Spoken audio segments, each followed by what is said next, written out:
भाई यार इतना टशन तो हम लोग अपनी जवानी में नहीं मार रहे जितना विंस मैकमैन अपने बुढ़ापे के टाइम में मार रहे हैं, क्योंकि अब उनकी नई पिक्चर आई है जहां पर आप लोग उनका नया लुक देख सकते हो। ये अपनी पुराने स्टाइल वाली थोड़ी सी टोपी है और सूट बूट पहन के उनके हाथ में वो जो उनकी केन रहती है उसके सपोर्ट में वो खड़े हुए हैं। और यार मैं सही में विंस मैकमैन का दिमाग समझना चाहता हूँ कि ये बंदा किस तरीके से सोचता होगा यार। मतलब लुक भी चेंज हो रहे हैं, सोचो इस टाइम में कौन ही बंदा सोचता होगा कि वो क्या है, वो कैसा दिख रहा है। लेकिन इसलिए वो विंस मैकमैन है, इसलिए वो इतने बिलियनियर हैं और इसीलिए उनके पास WWE का इतना जो उन्होंने आज तक बनाया मामला वो सब कुछ है। मैं चाहता हूं कि यार जब मैं भी बूढ़ा हूं ना तो मैं भी विंस मैकमैन जैसा ही माइंडसेट रखूं। लेकिन हाँ, माइंडसेट की बात कर रहा हूं, सिर्फ एक्शंस की बात नहीं कर रहा, वो वाले एक्शंस की। Okay, hello chatters, my name is Rohit and you are watching Wrestle chatter.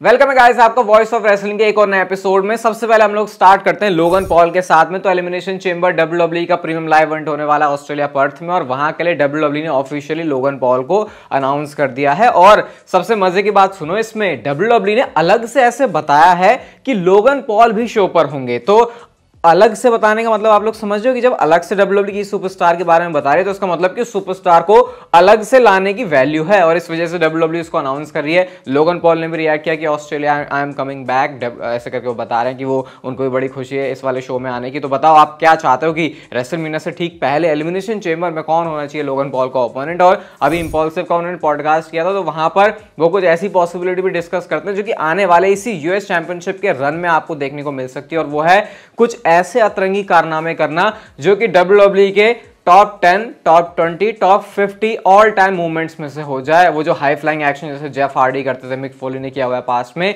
वैसा कुछ सीन लोगन पॉल करना चाहते हैं। क्योंकि उन्होंने कहा जब मैं एक काम कर लेता हूं ना तो उसके बाद मुझे मजा नहीं आता, मुझे और कुछ करना होता है। तो इसी मजे के चक्कर में वो हमारा मजा बढ़ा सकते हैं। बस मैं ये चाहूंगा कि भाई बंदा थोड़ा सा सनगी किस्म का है, ऐसा रिस्क ना ले कि उसका फिर बाद में जो प्रॉब्लम्स हैं वो हो जाए। होपफुली सेफ एनवायरमेंट में वो ऐसा करेंगे, और WWE के अंदर है तो मैं ये उम्मीद रखूंगा कि थोड़े से लोग उनको समझा भी है, बच्चे अभी रुक जा, भी समझ जा थोड़ा सा, इतना नहीं करते क्योंकि वो पागलपन में कुछ भी कर सकते हैं, और वो हमने पास में उनके सारे कांड देखे भी हुए। विंस मैकमैन के बारे में बात करते तो मैं आपको बताने रहा था कि उनके 8.4 जो मिलियन के शेयर्स हैं उसको वो बेचने के लिए उन्होंने लगा दिया। वो ऑफिशियली जो ट्रांजैक्शन है वो हो चुका है।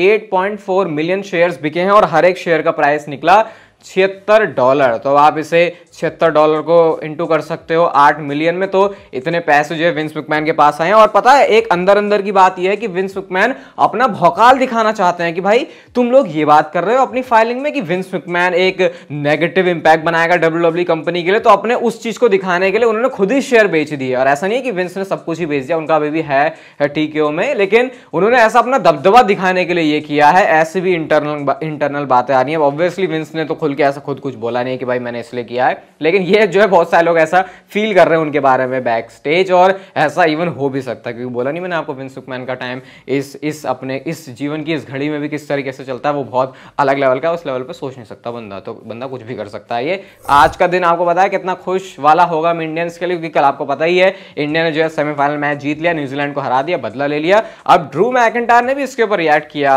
क्योंकि उन्होंने सुपरस्टार स्पेक्टिकल में आके इंडिया को तो सपोर्ट कर ही दिया था, तो फिर अब इसके ऊपर भी रिएक्शन करना बनता था, इवन अपना कैरेक्टर ब्रेक करके। यहां पे एक बंदा उनसे बोलता है कि भाई रिएक्ट करो जरा विराट कोहली के ऊपर, तो उन्होंने बोला कि हाँ भैया विराट कोहली किंग है। एक रीजन की वजह से वो कांग्रेचुलेट करते हैं विराट कोहली को कि उन्होंने 50 जो है ODI 100 बना लिया, और साथ में इंडिया जो है ये वर्ल्ड कप के फाइनल में आ चुकी है। तो ड्रू मैकिंटायर ने जो अपना लव है वो स्टिल बरकरार रखा है इंडिया के लिए, भले ही वो नेगेटिव रोल प्ले कर रहे हैं। और इस पूरे मैच की जो वीडियो है वो हमारे क्रिकेट चैनल पंथ शॉट पे आ चुकी है। जैसे यहाँ पर रेसलिंग की वीडियो आती है वैसे वहां पर क्रिकेट की वीडियो आती है, थोड़ा सा एंटरटेनमेंट मीम वगैरह डाल के, तो आपको मजा आएगा पक्का उसको देखने में। वर्ल्ड कप की पूरी कवरेज हुई है उस चैनल पर, तो अभी भी जाके आपने वीडियो नहीं देखी तो आप डिस्क्रिप्शन में जाके देख सकते हो, और चैनल को सब्सक्राइब भी कर लेना, या फिर इस वीडियो के एंड में होगी। अब बस फाइनल है, होपफुली ये वाला वर्ल्ड कप हमारे पास ही आ रहा है। अगली स्टोरी जे ओसो से रिलेटेड है, और यार ऐसा कौन बोलता है यार, ये तो मतलब मेरी भी कोई औकात नहीं है इन WWE सुपरस्टार्स के सामने, लेकिन ऐसा तो मैं भी नहीं सोचूंगा। लेकिन जे ओसो की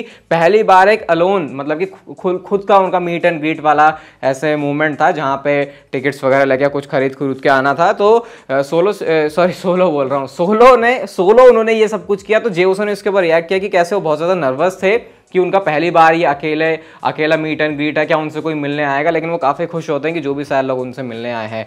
ये सही में जे उसो ने ऐसा लगा है, मुझे तो नहीं हो रहा भाई ऐसा, यकीन कि मतलब जे उसो को क्या सही में लगता है कि जहां उस बंदे की इतनी सारी मर्चेंडाइज और टी शर्ट बिक रही है कि उससे कोई बंदा मिलने नहीं आएगा। नर्वस होना चलो ठीक है, लेकिन ये तो थोड़ा सा मुझे अजीब सा लगा। बाकी आप इसके ऊपर बारे में क्या सोचते हो, या इतना ही ज़्यादा हम्बल है, या जे उसने ये जो ट्वीट है वो थोड़ा सा पैग वैग मार के किया हो, क्योंकि ये वाले जो इरादे हैं या ये वाले जो हरकतें हैं वो भी उनकी बहुत ज़्यादा होती रहती है। DUI की कितनी सारी चीज़ें उन्होंने करी वो भी हमको पास में पता है। AEW के डायनामाइट के आज के शो में भाई बिग शो के साथ पॉल वाइट के साथ ऐसी चीज़ हुई है जो दिखानी आपको बनती थी।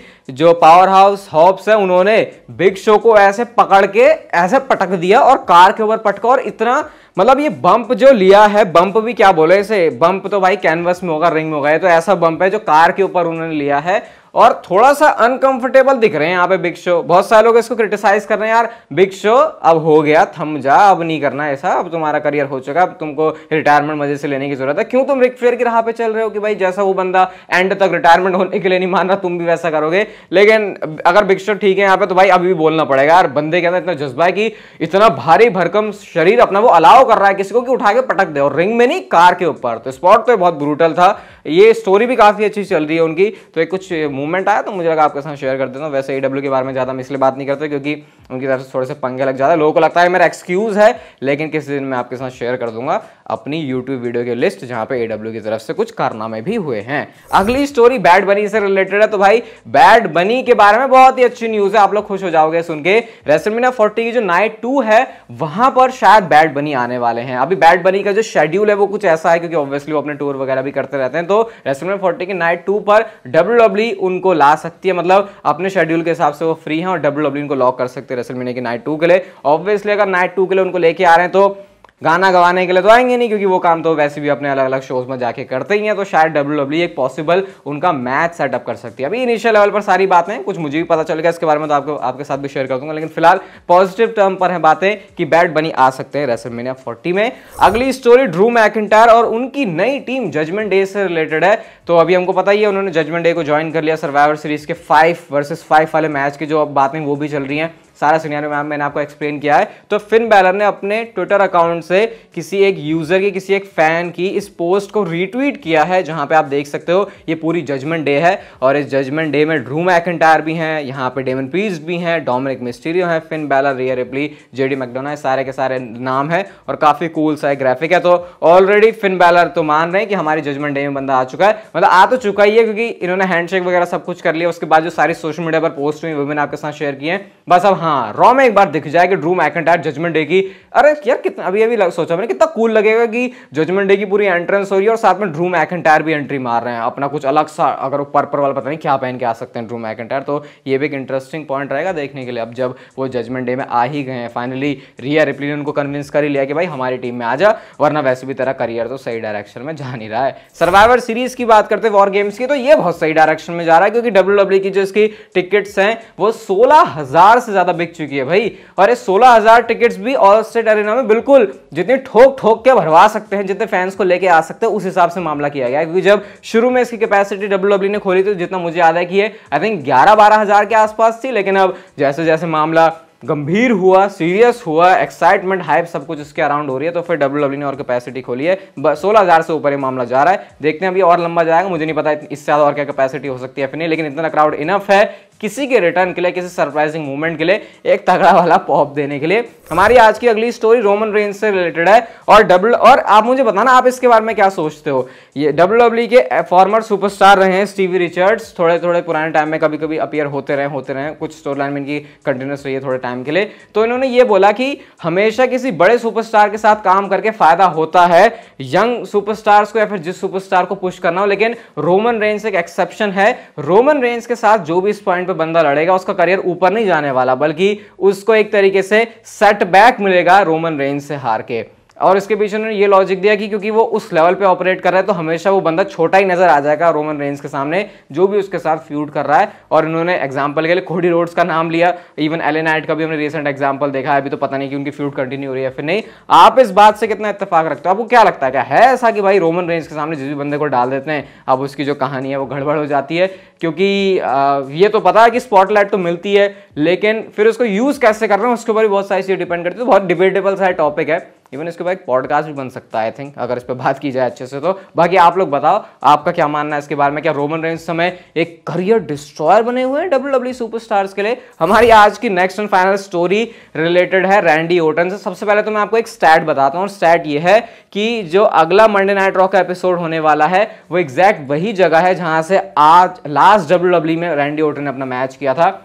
ये वही जगह है, मतलब कि जहां पे लास्ट टाइम रैंडी ओर्टन ने मैच किया था मंडे नाइट रॉ उसी जगह से होने वाली है। और एग्जैक्ट पूरे 18 मंथ्स हो जाएंगे रैंडी ओर्टन की एब्सेंस को नेक्स्ट मंडे नाइट रॉ के एपिसोड तक के लिए। और ये तो मैंने आपको बताया कि शायद WWE हो सकता है कि सर्वाइवर सीरीज से पहले रिवील कर दे 5th मेंबर वॉर गेम्स के कोडी रोड्स वाली टीम का। पता नहीं वो नाम रैंडी ओर्टन है फिर नहीं, उसके बारे में कुछ नहीं कह सकता। लेकिन अब जो मैं आपको बताने वाला हूं आराम से बैठ जाओ, और शायद अब तक की सबसे बड़ी चीज मैंने आपको बताई होगी रैंडी ओर्टन के बारे में। ऐसा मैं इसलिए कह रहा हूं क्योंकि रैंडी ओर्टन के बारे में स्पेकुलेशन रिपोर्ट्स तो मैंने आपको बहुत बताई है, लेकिन WWE ने ये क्या कांड कर दिया। सबसे पहले मैं आपको दिखाता हूं WWE की इंस्टाग्राम पे जो रील उन्होंने डाली है, ये सर्वाइवर सीरीज से ही है। और यहाँ पे Randy Orton R K out of nowhere लगा रहे, जिसका कैप्शन है gets us every time #Survivor Series. ये अपने आप में इनफ होगा इस चीज को बताने के लिए कि WWE रैंडी ओर्टन की जब हाइप चल रही तब #सर्वाइवर सीरीज यूज करे। लेकिन अगर आपके लिए इतना नहीं है तो अगर मैं आपसे ये कहूं कि WWE ने ओरिजिनली इसका कैप्शन कुछ और रखा था और बाद में इसको चेंज कर दिया।